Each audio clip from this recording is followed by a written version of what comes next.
제가 신학교에 들어갔던 그 1학년 때 있었던 일입니다. 고등학교 졸업하고 바로 신학교를 갔기 때문에 청년부에 이제 배당이 됐습니다.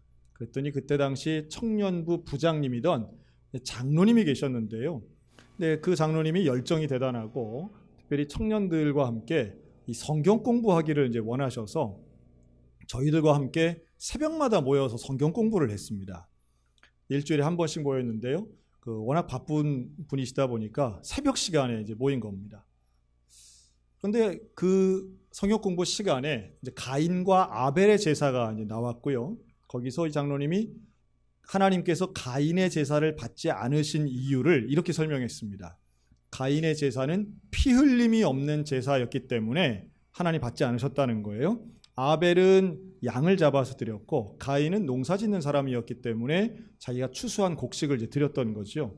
그러면서 피 흘림이 없는 제사는 없다 이렇게 말씀하시는 거예요. 그래서 제가 아닙니다 장로님, 피 흘림이 없는 제사도 있습니다 그랬더니 어디 있냐는 거예요. 그래서 제가 레위기 2장에 여기 보시면 이렇게 곡식을 가지고 드리는 제사 소제가 있습니다. 가인과 아벨의 제사는 명확합니다. 하나님이 히브리서에 나와 있죠. 가인의 제사를 받지 않으신 이유는 아벨은 믿음으로 드렸고 더 나은 믿음으로 드렸고 이 가인은 욕심을 가지고 드렸기 때문에 하나님 받지 않으신 것이지 형식 때문에 안 받으신 건 아니라고 하는 겁니다. 또한 제사에는 이제 5대 제사라고 해서 제사를 나누는 5가지 종류가 있습니다. 한번 따라할까요? 번제, 소제, 화목제, 속죄제, 속건제. 이 5가지의 제사는 이제 목적에 따라서 이제 분류됩니다. 대개는 죄를 용서받든지 아니면 하나님께 감사해서 드리는 그 제사로 이렇게 나누게 되지요.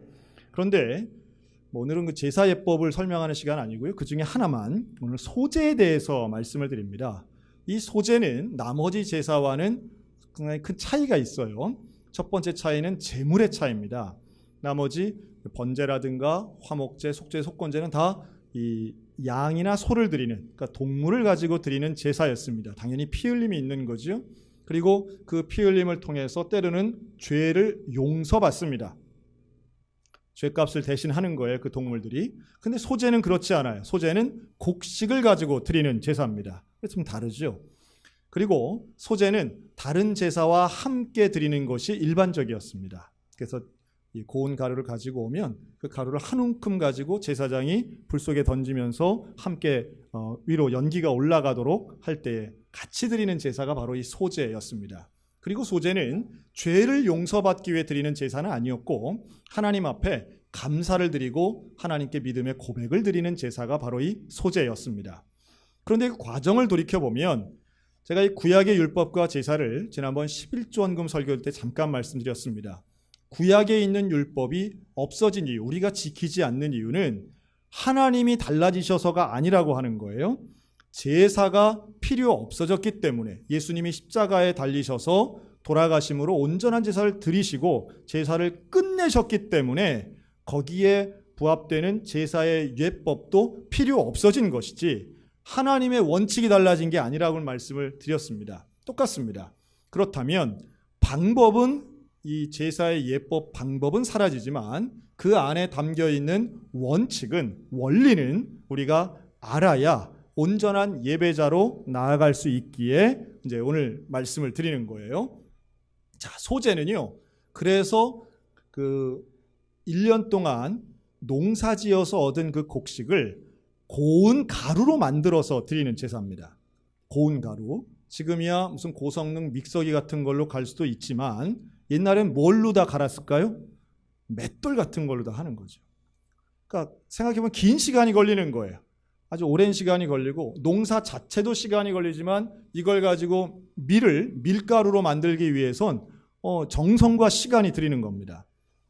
그 맷돌 해보신 분들 계실지 모르겠어요. 근데 맷돌로 갈면 아주 열심히 최선을 다해서 갈면 밀은 뭐든지 100%다 가루가 되나요? 아니면 그래도 남는 찌꺼기가 있나요?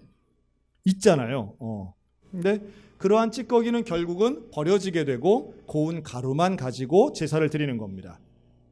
자, 이게 의미가 있어요. 우리가 오늘 예배를 드릴 때 고운 가루가 된다라고 할 때 가루를 준비해 오지 않습니까? 여러분, 예배는 우리가 저 뒤 예배당 문을 열고 들어오는 순간부터 예배라기보다는 이미 이전부터 맷돌질을 하는 때부터, 아니 밀을 추수할 때부터, 아니 밀을 심을 때부터 이미 예배를 향하여 가고 있는 과정이라고 우리는 생각해야 됩니다. 그래서 고운 가루가 된다라고 하는 의미의 첫 번째는 예배를 드리러 오는 모든 과정 속에 우리는 하나님 앞에 예배드릴 준비와 마음의 간절함을 가지고 와야 된다라고 하는 거예요. 사랑하는 성도 여러분, 주일날만 예배자 되는 것이 아니라 주중에도 맷돌을 가는 심정으로 나를 갈고 내 안에 있는 욕심, 내 안에 올라오는 내 분노, 때로는 나쁜 것들, 교만, 이런 것들을 다 가루로 만들 수 있는 고운 가루의 예배자들 되시기를 주님의 이름으로 축복합니다. 쉬운 건 아니에요. 왜냐하면 나 자신을 빻아서 가루로 만든다는 게 쉬운 건 아닙니다. 원래 있던 알맹이를 부수는 것, 알맹이 입장에서는 고통스러울 수 있습니다. 그러나 그러한 과정을 통해서 고운 가루가 되는 것, 하나님이 정말로 받기 원하시는 제사이며 예배라고 하는 거죠. 성경의 인물들도 그런 예가 많습니다. 다윗은 어린 시절 골리앗을 쳐 쓰러뜨린 소년 영웅이었습니다. 근데 그랬던 그가 가루가 되는 과정을 겪어요. 그래서 광야에 도망치기도 하고요. 아둘람 굴에서 사람들과 함께 지내기도 합니다. 고통의 시간을 겪어요. 고난의 시간을 겪는 겁니다. 그 시간 동안 낮아지고 겸손해지는 것, 일종의 가루가 되는 과정이라고도 볼 수 있습니다. 아마도 오늘 예배드리러 오시면서 깨진 마음, 아픈 마음 가지고 오신 분들이 계실지 모르겠습니다. 그 깨진 마음 그대로를 하나님께 고운 가루로 드려 예배드리는 소재의 예배인들 되셨으면 좋겠습니다. 하나님 우리를 함께 하시는 거죠. 그리고 또한 가루의 특성상 가루는 잘 섞일 수 있습니다. 그렇죠? 이 덩어리였을 때보다 가루로 되어 있을 때 더 부드럽고 다른 것들과 섞이기 쉽다는 거예요. 원래 이 소재는 가난한 사람들을 위한 배려의 의미도 있습니다.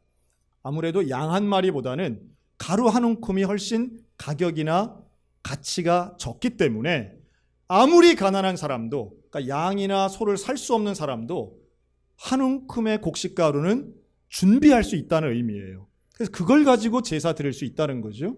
가난한 사람에 대한 배려가 이 소재 안에는 들어 있습니다. 또 가루이기 때문에 서로를 품고 수용성도 더 뛰어납니다.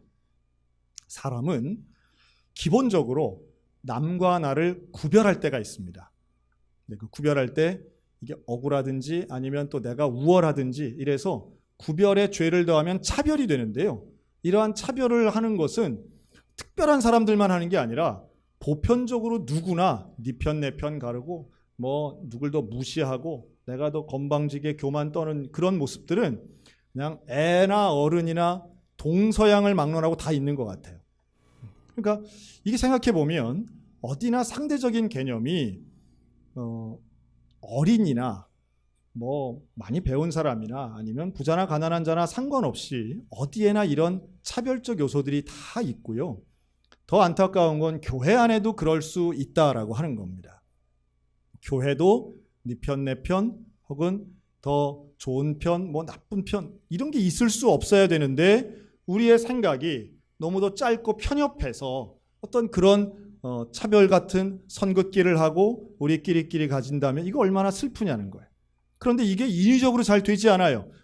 우리 함께 가야지, 하나 돼야지, 말은 다 하나 돼야지라고 얘기하지만 하나 되기가 얼마나 어렵냐는 거예요. 우리의 근본적인 그 구별하고 차별하는 바로 그런 본성 때문에. 그런데 그러한 본성이 가루가 되면 하나 될 수 있는 줄로 믿습니다. 이 가루가 된다는 것, 고운 가루로 굳이 만들어서 이 곡식을 그냥 나달째로 가져오지 않고 고운 가루로 만들어서 하나님께 바치라고 하는 의미에 어찌 보면 제사를 드리는 너희는 하나님 앞에서 하나가 돼야 되는 것이야. 누가 더 크고 누가 더 작고 그 나달끼리 그거 비교해봐야 무슨 의미가 있겠는가마는 나달끼리는 그걸 비교하더라는 거예요. 사람끼리 그걸 비교하고 사람들 성도끼리 그걸 비교하고 그걸 비교해서 때로는 교만 떨고 때로는 그것 때문에 속상해하는 것들 하나님이 절대로 원치 않으시는 일입니다.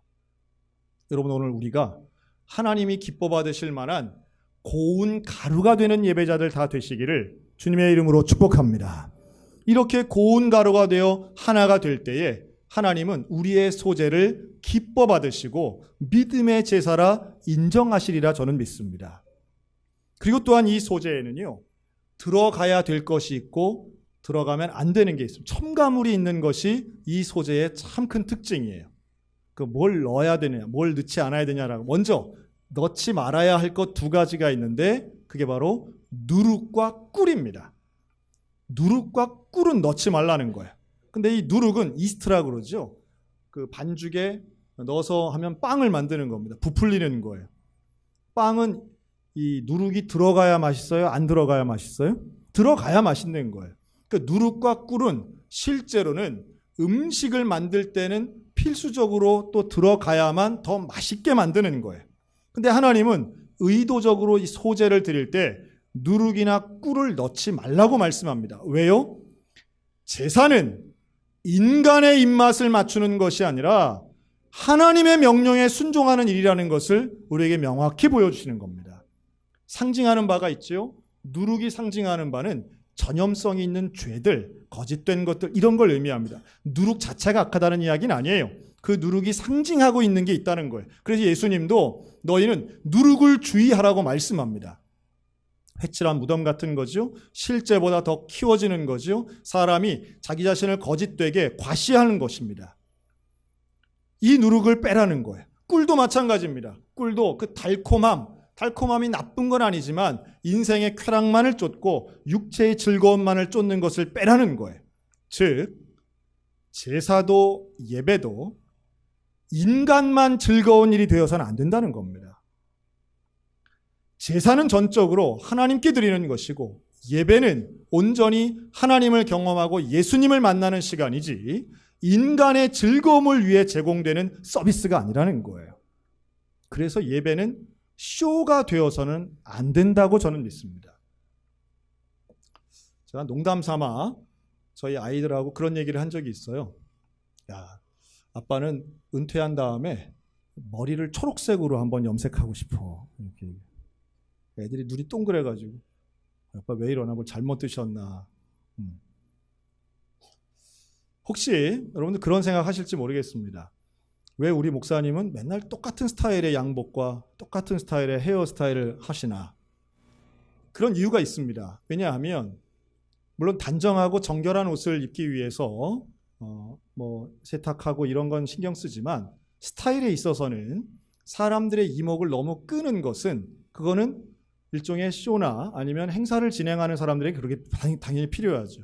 무대에 나와 있는 예술가들은 그런 게 분명히 필요합니다. 그러나 예배를 인도하는 사람은 그러한 외모의 변화라든가 이런 것 때문에 사람들의 관심이 사람에게 집중하는 것을 경계해야 된다고 저는 배웠습니다.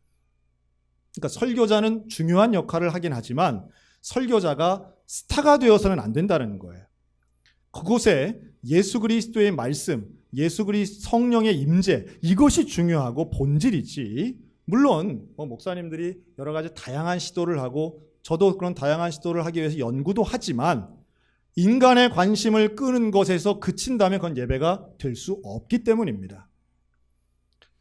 사람을 즐겁게 하는 것보다 하나님을 영화롭게 하는 것이 제사의 목적이고 오늘 우리가 드리고 있는 예배의 본질이며 우리 모두가 그러한 예배를 드릴 수 있도록 오늘도 말씀과 찬양과 기도 가운데 집중하시고 하나님이 받으시는 온전한 예배를 드리는 우리 모두가 다 되었으면 좋겠습니다. 그래서 누룩이나 꿀을 제하는 거예요.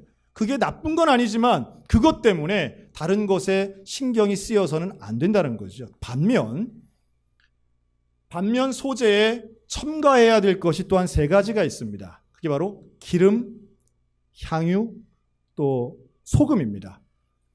기름은 성경에 보면 기름을 붓는다, 기름 부음에 대해서 나오는데요. 이 기름을 부을 때 신약도 마찬가지죠. 성령의 기름 부으심을 우리가 경험한다, 이렇게도 말하고요.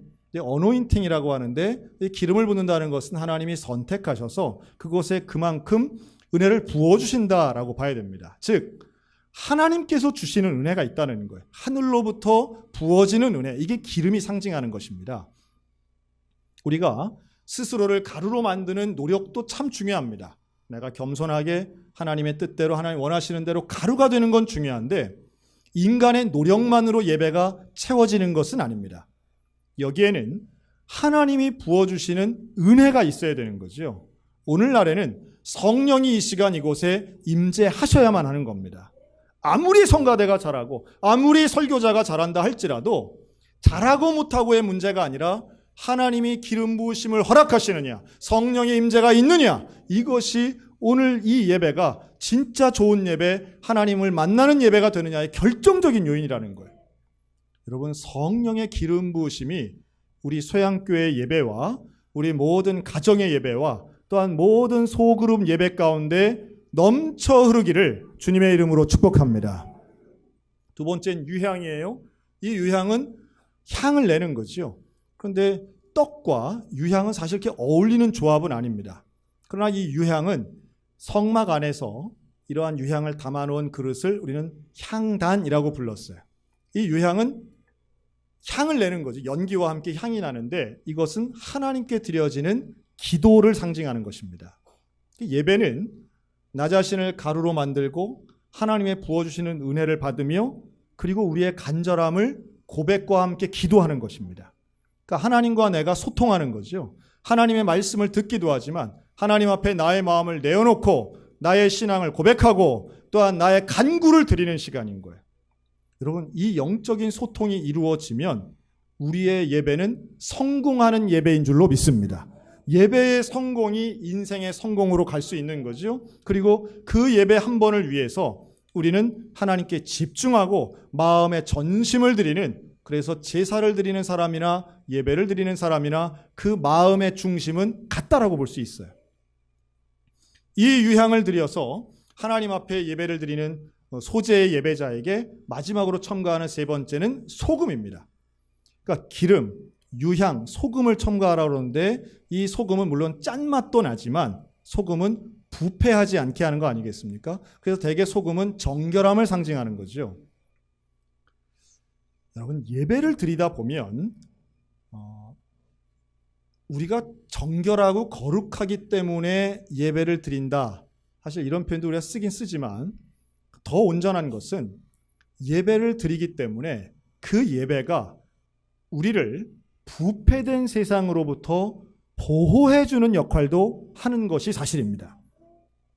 어떤 분들은 그래요. 아이고, 예배는 일주일에 한 번만 드리면 되지. 그 교회 예배 너무 많은 거 아닌가. 근데 예배를 할 수만 있다면 여러분 자주 드리는 것을, 많이 드리는 것을 사모하셨으면 좋겠어요. 예배를 많이 드리는 걸 사모하는 일은 우리의 인생을 부패한 세상 가운데, 죄악된 세상 가운데 우리를 더 거룩하고 온전하게 지켜주는 소금 같은 역할이 분명히 있기 때문입니다. 우리의 말과 생각도 거룩하고 온전해지기 위해서라도 우리는 예배드리는 일을 열심히 부지런히 해야 될 것입니다. 이번 추석 때 혹시 여러분 가정예배 드리셨는지 모르겠습니다. 이번 가정예배서를 가지고 저희 가정도 함께 둘러앉아서 가정예배를 드렸습니다. 이번에 새로 좀 열심히 만들었기 때문에 하여튼 우리 집이라도 그거 열심히 하자. 그래서 그걸 들고 함께 읽어가며 예배를 드렸어요. 해보신 분은 아시겠지만 중간에 나눔도 있었습니다. 올해 감사한 것을 한마디씩 나누는 시간이었어요. 자녀들에게 감사한 것, 감사했던 것을 나누고 의미 있는 시간을 보냈습니다. 여러분, 예배를 드리면 예배를 드리는 그 사람에게, 그 가정에게 죄악이 틈탈 시간, 틈탈 빈틈이 없게 될 줄로 믿으시기 바랍니다. 왜냐하면 예배를 드리는 시간만큼은 우리는 죄악을 계획하거나 탐욕에 빠지거나 음란함의 유혹에 빠질 가능성이 훨씬 적어지기 때문이죠. 예배를 드린다는 것은 그런 면에서 우리를 보호해주고 하나님의 영광 가운데로 나아가는 더 높은 곳을 향하여 나아가는 위대한 과정이라고도 말할 수 있습니다. 예배를 사모하시기 바랍니다. 주님은 나의 최고봉이라는 책이 있어요. 오스왈드 챔버스 목사님 쓴 책인데요. 이 책에 보면 그런 내용이 나옵니다. 나는 예수를 믿고 어느 누구에게도 실망한 적이 없었습니다. 사람에게 실망한 적이 없다는 건 대단한 거 아닙니까? 왜 그런가? 이 오스왈드 챔버스는 이렇게 고백해요. 내가 예수님을 영접한 이후로는 십자가 앞에 서 있는 내가 얼마나 큰 죄인인가를 절절히 깨닫기에 나는 다른 사람을 비난하거나 비판하거나 혹은 실망할 자격이 없는 사람임을 깨닫기 때문입니다. 여러분, 진정한 예배자는 사람 때문에 시험 들거나 실망하거나 상처받는 가능성이 훨씬 낮아집니다. 왜요? 우리의 관심은 하나님을 향하여 있고 나는 그 앞에 서 있는 가루 같은 존재가 되기 때문입니다. 사랑하는 성도 여러분, 우리의 마음을 하나님 앞에 고운 가루처럼 만들어 온전히 예배드리며 또한 기름과 유향과 소금을 가지고 거룩함을 유지하여 하나님이 기뻐 받으시는 온전한 예물 되시기를 주의 이름으로 축원합니다. 예수님 이렇게 말씀하셨어요. 나는 떡이다 이렇게 말씀합니다. 생명의 떡이다 이렇게 말씀합니다. 거기서 말하는 바로 그 떡이 바로 소제로 드리는 전병과 같은 거예요. 무교병과 같은 거예요. 바로 그러한 떡의 형상은 하나님 앞에 드리는 거룩한 소제물의 모습이었던 것입니다. 오늘날 우리들에게도 예수님 똑같이 말씀하지 않으실까 생각이 들어요. 너희가 드리는 그 예배가 하나님이 기뻐 받으시는 거룩한 떡이 되게 해라. 너의 일상이, 평소의 생활이 맷돌을 가는 시간이 되게 하고 하나님께 나와 드리는 예배의 시간이 소금을 치는 시간이고 유향을 뿌리는 시간이고 기름을 받는 하나님으로부터 은혜를 받는 시간이 되어서 그렇게 고운 가루의 예배자가 될 때에 주님 이렇게 칭찬하시죠. 그럴 때 드리는 너의 그 소제물은 나에게 향기로운 냄새니라. 향기라고 말씀하세요. 온전한 예배자는요, 어디에 있든지 예수님의 향기를 뿜게 될 줄로 믿습니다. 어느 곳에 있든지 예수님의 향기가 나는 거예요. 그 안에서 영적인 인격의 모습이 드러나게 됩니다. 가루는 흩어져 있으면 작아서 잘 안 보입니다. 그러나 가루가 사라진 건 아닙니다. 본질이 있는 거예요. 하나님이 받으시는 그 거룩함의 본질이 세상 가운데 소금처럼 스며드는 것이고 세상 가운데 빛처럼 드러나게 될 것입니다. 그리고 그 향기가 그 어느 때보다 필요한 게 바로 지금이 아닌가 생각이 들어요. 가장 음란한 시대, 가장 죄악이 관영한 시대, 하나님의 가치보다 세상의 가치를 따르는 이 시대에 정말 하나님이 원하시는 예배자는 고운 가루지만 아름다운 향기를 내는 바로 소재 같은 예배자다라는 말씀입니다. 오늘 우리의 삶이 하나님이 기뻐 받으시는 거룩하고 온전하며 아름다운 향기를 내는 예배자들이 되시기를 바랍니다. 우리가 드리는 그 소재 같은 예배가 하나님이 기뻐 받으시고 세상 가운데는 아름다운 향기를 내는 저와 여러분들 다 되시기를 우리 주님의 이름으로 축복합니다. 아멘.